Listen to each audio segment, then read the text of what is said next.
సంగారెడ్డి పసల్వాయిలోని శ్రీ జ్యోతిర్వాసు విద్యాపీఠంలో 26వ తేదీ మహాశివరాత్రి పురస్కరించుకొని 1,08,00,000 రుద్రాక్షలతో తయారు చేసిన శివలింగానికి భక్తులు అభిషేకం చేసే అవకాశాన్ని కల్పిస్తున్నట్లు పేర్కొన్నారు. భక్తులు అధిక సంఖ్యలో మహాశివరాత్రికి పాల్గొనాలని కోరారు. ఈ సమావేశంలో విద్యాపీఠం సభ్యులు తోపాజీ అనంతకిషన్, ప్రశాంత్ కుమార్, దారం సంజయ్ కుమార్, కృష్ణమూర్తి, సాయితీరాము, విఠల్ దాస్, విలాస్ కుమార్, కృష్ణ తదితరులు పాల్గొన్నారు. ధార్మిక సామాజిక సేవా సంస్థ పసలవాది సంగారెడ్డి ద్వారా అనేక ఆధ్యాత్మిక ధార్మిక సామాజిక సేవా కార్యక్రమాలను నిరంతరం లోకానికి అందిస్తూ ఈ శివరాత్రిని అత్యంత వైభవోపేతంగా ప్రతి సంవత్సరం కూడా నిర్వహించడం జరుగుతుంది. ఇక్కడ ఆశ్రమం ప్రారంభం 2016లో జరిగింది. విద్యాపీఠం ప్రారంభం 2005లో జరిగి ఉన్నది. ఆశ్రమం ప్రారంభమైన కాలము నుండి నేటి వరకు శివరాత్రిని ఒక గొప్ప విధానంలో ఇక్కడ ఆచరణ చేస్తూ ఉన్నాం. ఈ విద్యాపీఠంలో సేవయే ముక్తికి సోపానమని చేసినటువంటి కార్యక్రమం పునః చేయకుండా ప్రతినిత్యం కూడా మన ఆధ్యాత్మిక వారసత్వ సంపదని లోకానికి అందించేటువంటి ప్రయత్నం నిరంతరం విద్యాపీఠం నిర్వహణ చేస్తూ ఉంది.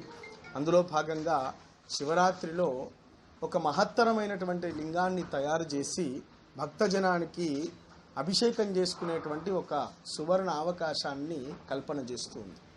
మనం నిరంతరం అనేక శివాలయాలకు వెళ్తాం, అక్కడ శివుణ్ణి పూజిస్తాం, తరిస్తాం. కానీ శివరాత్రి వచ్చే వరకు ప్రతి ఒక్కరం శివాలయానికి వెళ్తాం, వెళ్ళి ఖచ్చితంగా అభిషేకం చేసే ప్రయత్నం చేస్తాం. భక్తుల రద్దీ చేత కానీ ఇంకా అనేక కారణాల దృష్ట్యా ఈ రోజులలో అభిషేకాన్ని సుమారుగా 1 గంటనో 2 గంటలో చేసి కేవలం దర్శనం మాత్రమే ఏర్పాటు చేస్తున్నారు. కానీ ఇక్కడ ప్రత్యేకమైనటువంటి లింగం, ఈశ్వరుల్లో అనేక రకాల పదార్థాల చేత లింగాలను రూపొందించమని వాటిని అర్చించడము ద్వారా వచ్చేటువంటి ఫలితములన్నీ కూడా లింగ పురాణములో 74వ అధ్యాయంలో పేర్కొనడం జరిగింది. ఒక్కొక్క పదార్థం చేత, మృత్తిక అంటే మన్ను చేత ఈశ్వరుణ్ణి నిర్మాణం చేసి అర్చిస్తే మహదైశ్వర్యవంతులు అవుతారు. పత్రముల యొక్క ఈశ్వరుణ్ణి తయారు చేసి దానికి అభిషేకం చేస్తే సర్వరోగ నివారణ, ఆ తీర్థం తీసుకుంటే చాలు అనేక రోగములు, రుగ్మతలు, మానసిక శారీరక రుగ్మతలన్నీ కూడా తొలగింపబడతాయి. సైకతలింగమని, సువర్ణలింగమని, తామ్రలింగమని, ఇనుముతో తయారు చేసినటువంటి లింగమని, అదేవిధంగా రసలింగములని, పాదరసలింగమని, రత్నలింగములని, మణిమయలింగములని, ధాన్యలింగములని, ఇట్లా ఒక్కొక్క దాన్ని పూజించడము ద్వారా ఒక్కొక్క ఫలితాన్ని మనం పొందుతాం. ఇవన్నీ కూడా మనకు లింగ పురాణంలో, శివపురాణంలో విశేషించి దేవీ దేవతలు ఉపాసన చేసినటువంటి విధానంలో చెప్పడం జరిగింది. పార్వతీదేవి ఒకానొక సందర్భంలో ఒక చిన్న దోషం చేయడం చేత ఆమె కైలాసం నుండి వర్జితమై భూలోకానికి వచ్చింది. ఆ పాప ప్రత్యాహారం కోసం చేసినటువంటిది సైకతలింగాన్ని.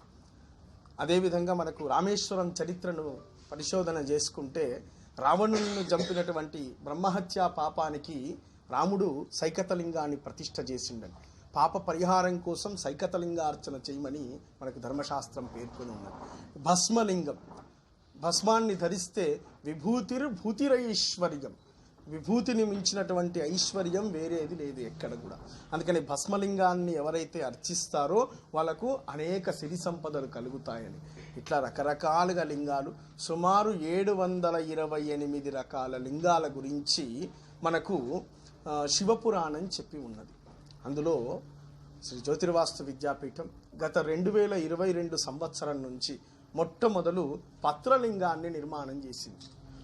ఓషధీనాం పతయే నమః అనేటువంటి రుద్రవాక్య ప్రమాణం అనుసారంగా 365 రకాల ఓషధి పత్రాలను, ఎన్ని పత్రములు అంటే 365 రకాల 18 కోట్ల పత్రాదుల చేత 18 అడుగుల శివలింగాన్ని నిర్మాణం చేసింది.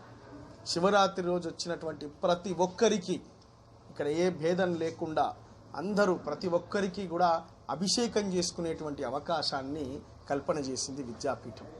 సుమారు 74,000 మంది జరిగినటువంటి ఉత్సవానికి పరిసమాప్తంగా చక్కనైనటువంటి 3వ తేదీ రోజు సాయంకాలం నాడు తీసివేయడం జరుగుతుంది.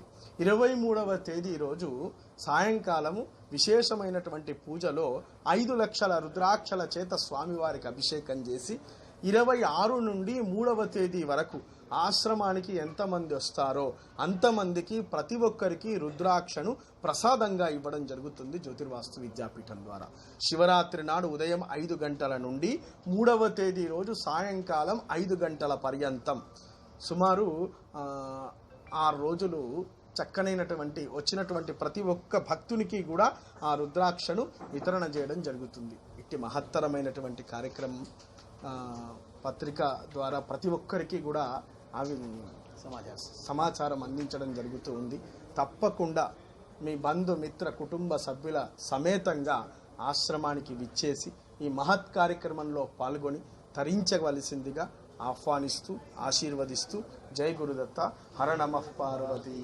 ఇంతకుముందు స్వామివారు చెప్పినట్టు జై గురుదత్త సంగారెడ్డిలో కాకుండా యావత్ భారతదేశంలో జ్యోతిర్వాసి విద్యాపీఠం అనేదే ఒక పేరు, ఒక బ్రాండ్. ఇప్పుడు ఇంతకుముందు స్వామివారు చెప్పినట్టు ఒక యూనివర్సిటీ అన్నాడు. యూనివర్సిటీ ఈ ప్రపంచంలో ఈ భారతదేశంలో 5-6 యూనివర్సిటీలు ఉన్నాయి. ఐఐటి మనం ఎట్లా పొగుడతామో అట్లనే మన జిల్లాకే మకుటం మంజీరా జీవనది. ఈ మంజీరా జీవనది ఎంత ప్రాముఖ్యమో, ఐఐటి ఎంత ప్రాముఖ్యమో, జ్యోతిర్వాసు విద్యాపీఠం కూడా అదే ప్రాముఖ్యం. సంగారెడ్డిలో పుట్టినందుకు మనం అదృష్టవంతులం, సంగారెడ్డిలో జీవించినందుకు అదృష్టవంతులం, సంగారెడ్డిలో చూస్తున్నందుకు అదృష్టవంతులం. ఎవరెవరు అడుగుతారు, తిరుపతిలో గుంటూరులో అడుగుతుంటారు జ్యోతిర్వాసు విద్యాపీఠంలో ఇట్లా జరుగుతుంటారు కదా అని. నేను మీటింగ్లలో పోతే అడుగుతాను. నాకు ఎంత సంతోషం అవుతుందంటే సంగారెడ్డిలో ఉండి మరి ఇటువంటి కార్యక్రమాలు చేస్తున్న జ్యోతిర్వాసి విద్యాపీఠంలో గురువు గారిని డాక్టర్ మహేశ్వర సిద్ధాంతి గారి దగ్గర ఉండటం అనేదే భాగ్యం అనుకుంటాం మేము.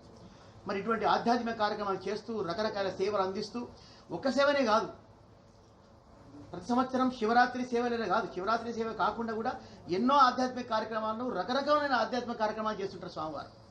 నిరంతరము ప్రభుత్వ ఆసుపత్రులలో గురువారము, ఆదివారము, బుధవారం అనేటువంటి నిరంతర అన్నప్రసాదం చేస్తుంటాడు. అది కాకుండా కూడా ఇక్కడికి వచ్చే భక్తులకు తన వంతు కృషిగా ఎంతో మందికి సాయం చేసుకుంటూ ఈ కార్యక్రమాలు నిర్వహిస్తుంటాడు. కాబట్టి మనమందరం సంగారెడ్డిలో పుట్టినందుకు అదృష్టవంతులం అనుకుందాం. మీరందరూ కలిస్తేనే ఈ జ్యోతిర్వాసి విద్యాపీఠంను ఈరోజు ప్రపంచ స్థాయిలో తీసుకెళ్లే శక్తి మీకున్నది, మీ ద్వారా మాకు కలుగుతుంది. కాబట్టి ఆ కార్యక్రమాన్ని అట్లనే కొనసాగిద్దాం. మరి శివరాత్రి అనేది పేదోడి పండుగ. నేనైతే నమ్ముతా పేదోడి పండుగ శివరాత్రి. ఒక దసరా చేసుకోవాలన్నా ₹1,00,000 ఖర్చు పెడతాం, అవునా? ఒక బట్టలు తీసుకుంటే 10,000 బట్టలు పెట్టుకుని దసరా పండుగ చేసుకుంటాం. ఒక బోనాలు చేసుకుంటే నూనె, పిండి, బోనాలు ఒక ₹1,000 ఖర్చు అవుతాయి. అట్నే దీపావళి చేసుకుంటే పటాకులకు ₹1,00,000 ఖర్చు అవుతాయి. కానీ శివరాత్రి భోలాశంకరుడు శివుడు కేవలం 25 పైసల ఖర్జూర పండుతోనే సంతోషపడుతున్నాయి. అవునా కాదా? ఏం కృష్ణ, అవునా కాదా? పొద్దున్న నుంచి పోయి దాకా ఉపవాసం ఉండి 25 పైసల ఖర్జూర పండు అల్పాహారం చేసుకొని ఆ రోజు శివరాత్రి పండుగను విడిచిపెడతాం. అటువంటి శివరాత్రి పండుగను జ్యోతిర్వాసి విద్యాపీఠం ఇలా రుద్రం ద్వారా కోటి లింగాలతో రుద్రం చేస్తే చూడడం. ఇప్పుడు అది 2 నెలల శ్రమ. అని ఆ రోజు 2 కళ్ళు సరిపోవు మనకు. ఎంతో మంది లక్షల జనాలు వస్తుంటారు.